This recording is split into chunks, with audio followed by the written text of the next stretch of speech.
ખેડૂતોની સાથે સાથે દરિયાખેડૂની પણ એક મુશ્કેલી છે જેનો અવાજ મક્કમ કરવામાં આવ્યો છે। આજે રાજ્યસભાની અંદર ગુજરાતનો 1600 કિલોમીટરનો દરિયા કિનારો છે અને ઘણા બધા જિલ્લાઓ એવા છે કે જ્યાં લોકો માછીમારી કરે છે, પણ વેરાવળ અને પોરબંદરમાં કોલ્ડ સ્ટોરેજ નથી। માટે ભાજપ સાંસદ રામ મોકરિયાએ રાજ્યસભામાં માંગ કરી છે। એમનું કહેવું છે કે કોલ્ડ સ્ટોરેજના અભાવે માછીમારોને નુકસાન થઈ રહ્યું છે। માછીમારો ઓછી કિંમતે મચ્છી વેચવા માટે મજબૂર થઈ રહ્યા છે અને વચેટિયાઓ એમને લૂંટી રહ્યા છે।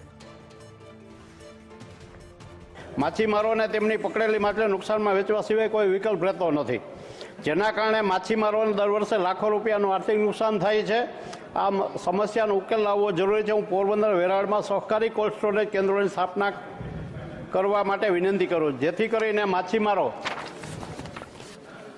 બજારની સ્થિતિ મુજબ ત્યાં પકડેલી માછલીને સુરક્ષિત સંગ્રહિત કરી શકે। કોલ્ડ સ્ટોરેજમાં માછલીને તેની શ્રેષ્ઠ ગુણવત્તામાં સાચવી શકાય અને યોગ્ય સમયે